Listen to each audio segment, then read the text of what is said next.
Coming up tonight, our Jerome Sawyer has jetted off to Rwanda for the Commonwealth Heads of Government meeting. Stay tuned as he explores the African nation. Plus, the Minister of National Security sheds light on bail legislation on the table. And our Marlena Leonard finds out the public's thoughts on eased travel restrictions.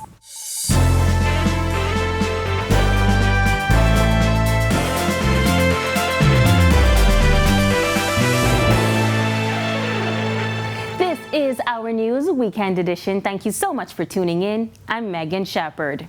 Prime Minister Philip Davis is scheduled to leave this evening, heading to the Commonwealth Heads of Government meeting in Rwanda. He will join counterparts from over 50 other nations in this high-level gathering. Jerome Sawyer is in Rwanda just ahead of that meeting. There are 7,347 miles between Nassau and Kigali, Rwanda. The journey through Miami to Istanbul and into Kigali. Our 1 a.m. arrival left little to see en route to the hotel, but dawn revealed a bustling metropolis in Central Africa. Kigali, the capital of landlocked Rwanda. The native people call it a country of 1,000 hills. That's kind of people, it's called Nyamirambo. Yeah. It's where Kigali has started. Looking around, though, there are few if any signs of a war-torn Rwanda, which captured the world's attention during the 1994 civil war that morphed into genocide. The Rwanda Genocide Museum is a chilling reminder of how over 1 million Tutsis died in a modern ethnic cleansing at the hands of Hutus, their blood brothers of the same race and nationality. 25,000 genocide victims are buried here. Flowers and somber visitors pay their respects to their remains. The site a landmark recollection and sobering tribute to the human suffering that once scourged these streets. Apart from raising awareness, is to show what happened here, and we hope, because it's a place for remembrance learning. And people of all ages, races, ethnicities, and nationalities come to remember and learn daily. We teach about what happened here, but we hope that people can take the message of peace, because this is the center is here, but it shows not only what happened, but ways of rebuilding the nation by our current government to promote reconciliation. The evidence of recovery, reconstruction, and reconciliation are evident. Our guide, named January, points to building after building of new construction, credited to Rwanda's President Paul Kagame. I asked him how they've been able to make such visible progress. He says, simply good governance. We make it to the Kimeroko market. It's a busy Saturday afternoon here. There's the hum of rows of sewing machines turning out local garments from local fabric. The other side, fruits and vegetables, many familiar to us, while others intrigue us to see, touch, and taste something new. You just eat this? Yeah, no problem.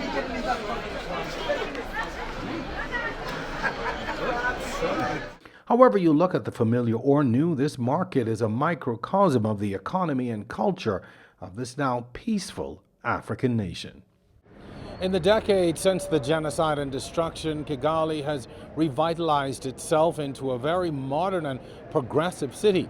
Like many of the other former British colonies which now form the Commonwealth, this country too has had its fair share of struggles in a post-colonial era.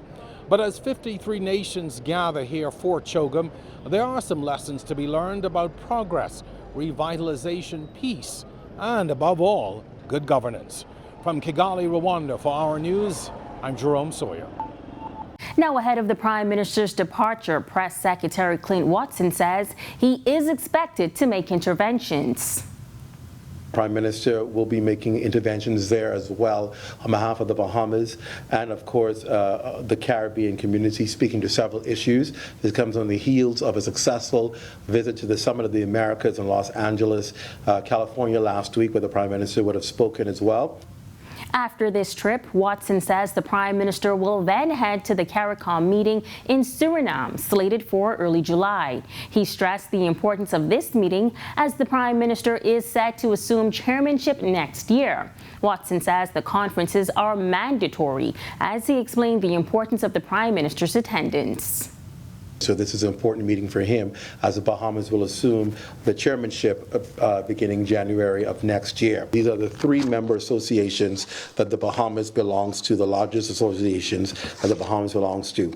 And so, as you can imagine, at all of these conferences, the Bahamas is making its presence felt as we talk about climate change and the importance of it, as we charter that course, and as we also let the world know about our position with carbon credits. Some laws passed by politicians simply held no water, according to National Security Minister Wayne Monroe, as he shed light on the country's bail laws. Monroe was responding to the disturbing trend where people released on bail are subsequently killed a short time after. Politician after politician has sought to fool the public by passing laws that they know couldn't stand constitutional scrutiny. Remember, we had laws that say you couldn't get bail for this and you couldn't get bail for that. And I'm persuaded that at the time those laws were passed, the people passing them were well aware that although they would do that to placate the public, that didn't have a snowball chance in hell of surviving. And so it's pointless to tell the public things just to bring comfort to you. He shared exactly what the current law states. You're presumed innocent. And so because you're presumed innocent, you can't be punished before you're found guilty. The purpose of bail is to make sure you don't abscond. The law is there to remind you if you reoffend while on bail, and that does happen. And the law is there to remind you if you are likely to not show up for your trial. When our News Weekend edition returns, Russian President Vladimir Putin calls Western sanctions against his country mad and thoughtless. And the Ministry of the Environment tours ecology parks. That's coming up when our news returns.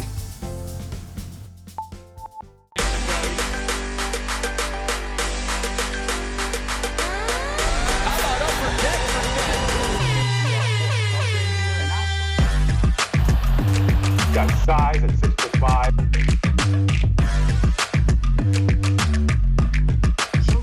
Hi, this is Shamik.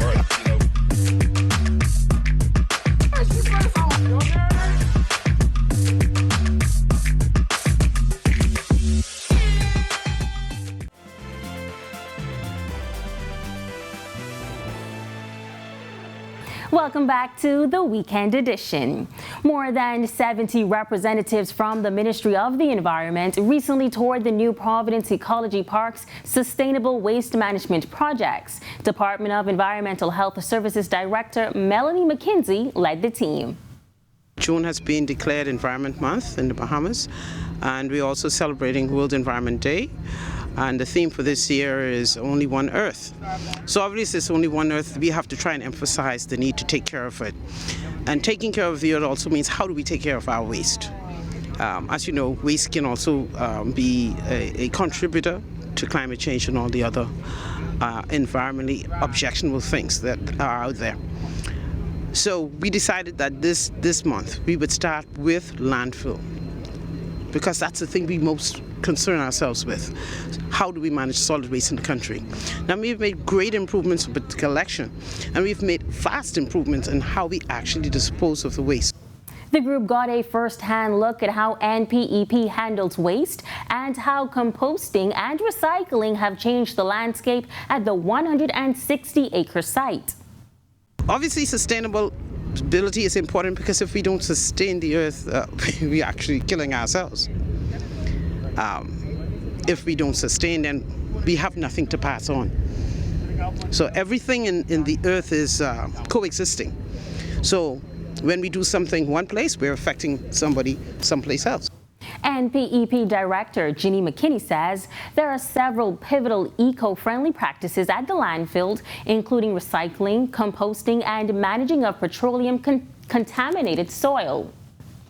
We need to be seen to be doing, and when we do that, we're helping ourselves. and our kids and my grandkids. We have to think, for future generations. And so MPEP is, the start of that. And of course, there's the family islands too that we have to really focus on as well.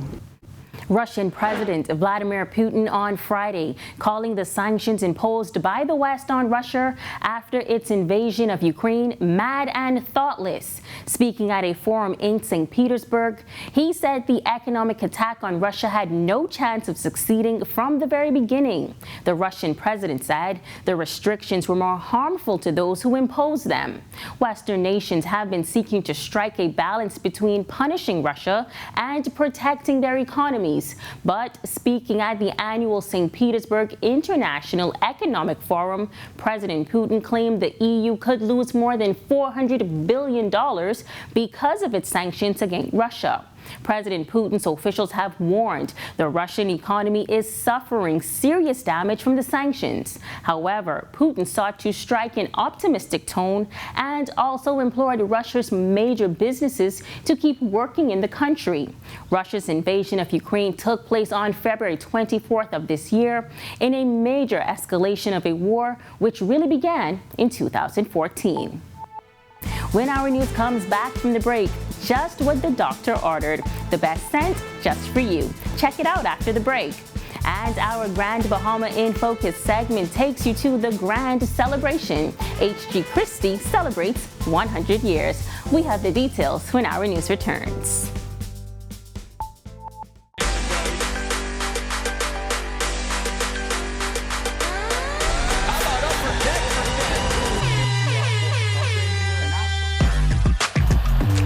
Got size at 6'5".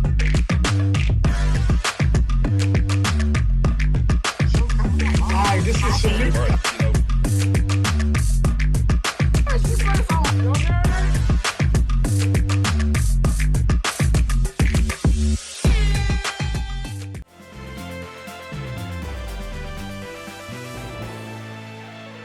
And now to our Generation Next segment. Aisha Carey is a fifth-year medical student turned entrepreneur. The 26-year-old says she had a love for candles and was constantly purchasing them. Then one day, 18 months ago, scent therapy was born.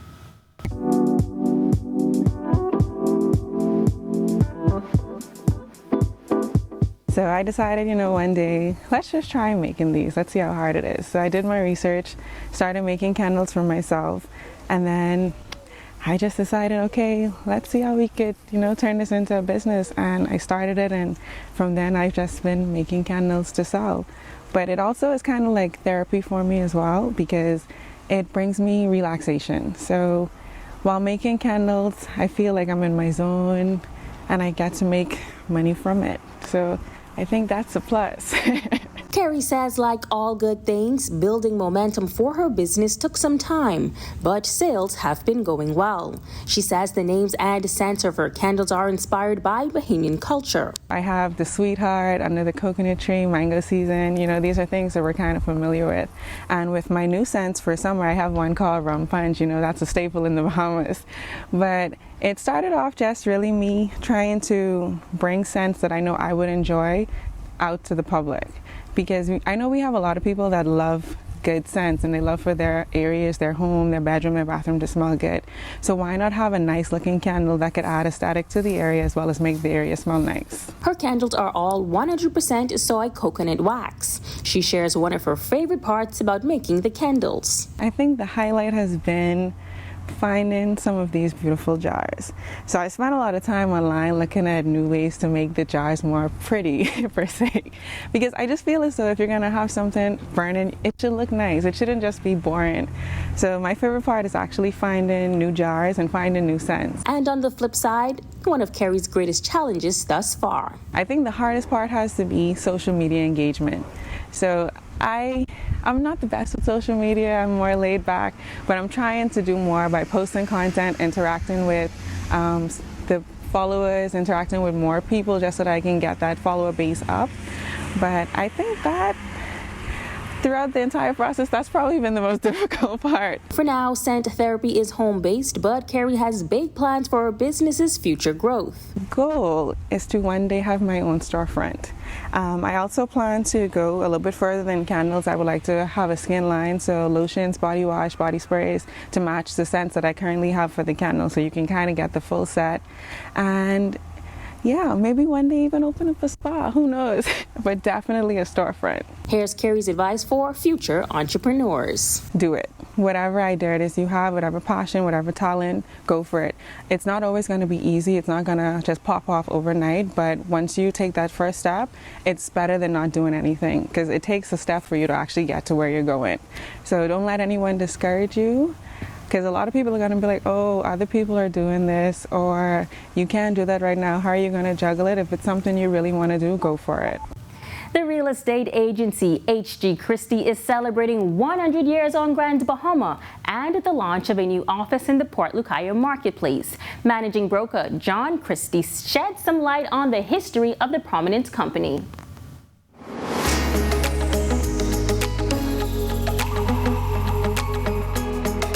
We're super excited about celebrating our 100 years. It's a true monumental achievement that, to be a business that has gone from family. I'm third generation. It's founded by my great uncle, Sir Harold Christie, who is really the founder of real estate in the Bahamas. He had the vision to turn the Bahamas into what it is today. He bought up a lot of land when he was younger, and he flew all around the world and got all the rich people to come and buy it, which is why the Bahamas is the playground of the rich and famous. Yeah. And he was also instrumental in helping the Hawksbill Creek Agreement come together as well. He shares his thoughts on the current state of real estate on the island. Real estate now in Grand Bahama is actually entering another exciting time. We've had our ups and downs in Grand Bahama, as we know. We've had, with hurricanes and things like that, and the hotels closing, but now we're on a real upswing. There's lots of people coming. We're running out of inventory all over the Bahamas, and people are now going to Nassau and choosing to come here and buying here.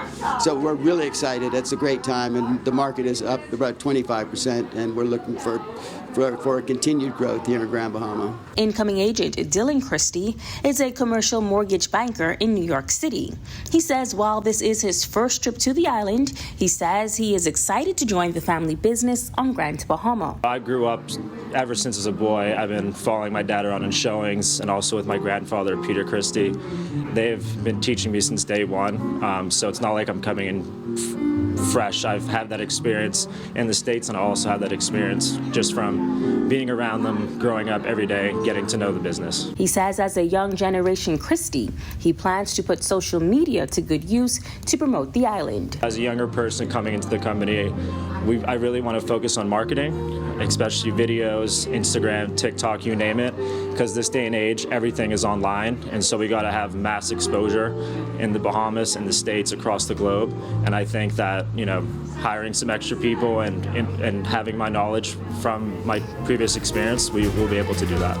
Just after the break, the weather forecast is up next to help you plan your weekend just right.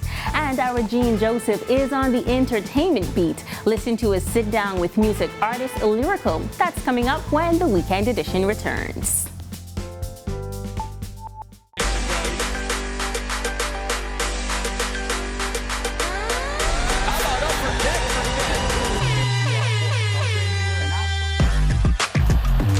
Got size at 6'5".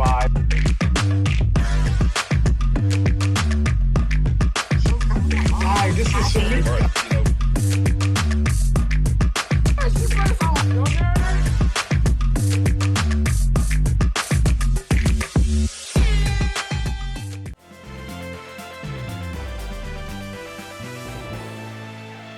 I know you've been feeling hot over the past few days, but let's take a look at temperatures for the days to come.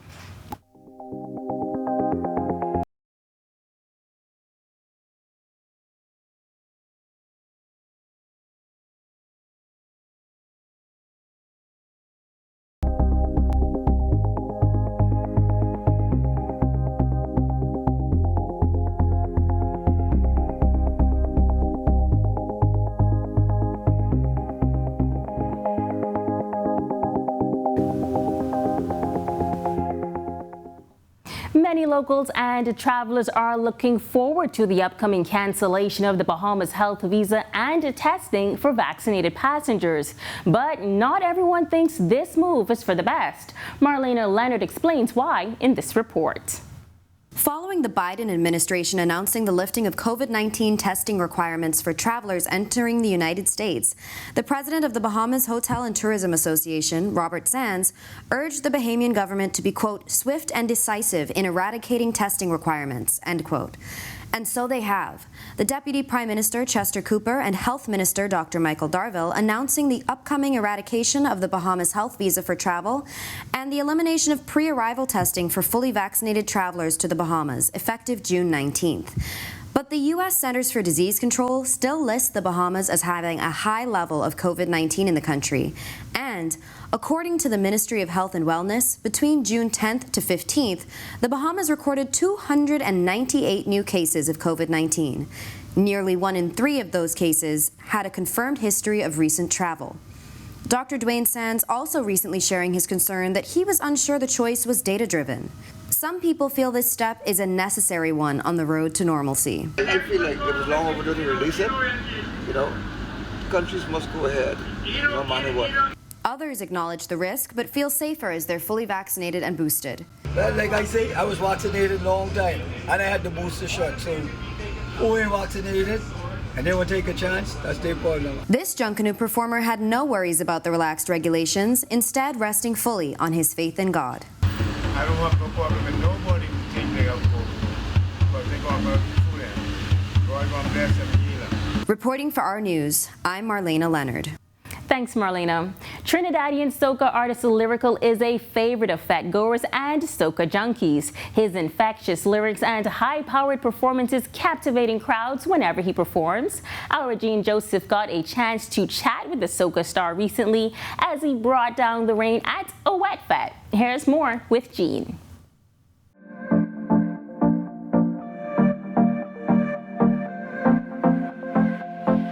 Yeah, Bahamas, you don't know, it's Lyrical soca artist from Trinidad and Tobago, red, white and black.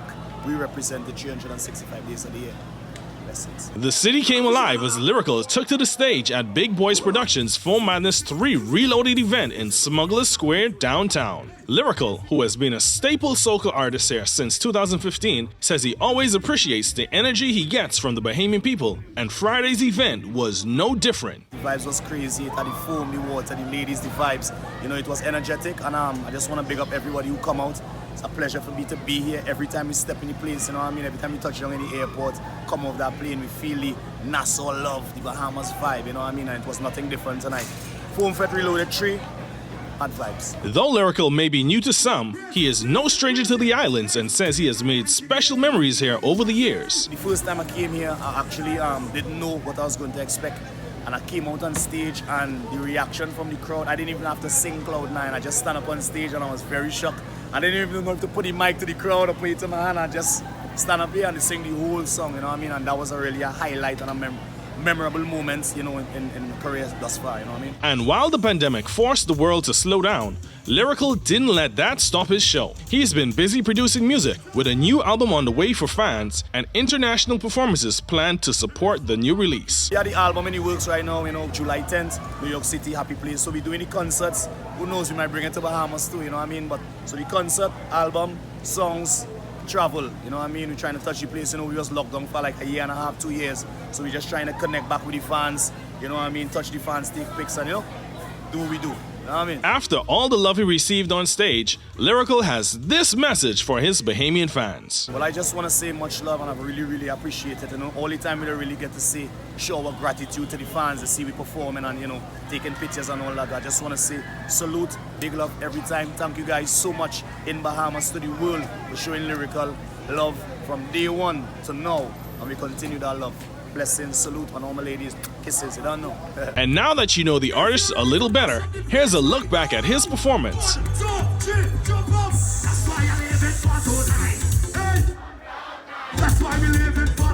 For our news, arts and entertainment, I'm Jean Joseph. Thank you so much for joining us for our News Weekend Edition. On behalf of the entire team, I'm Megan Shepard. Have a wonderful weekend.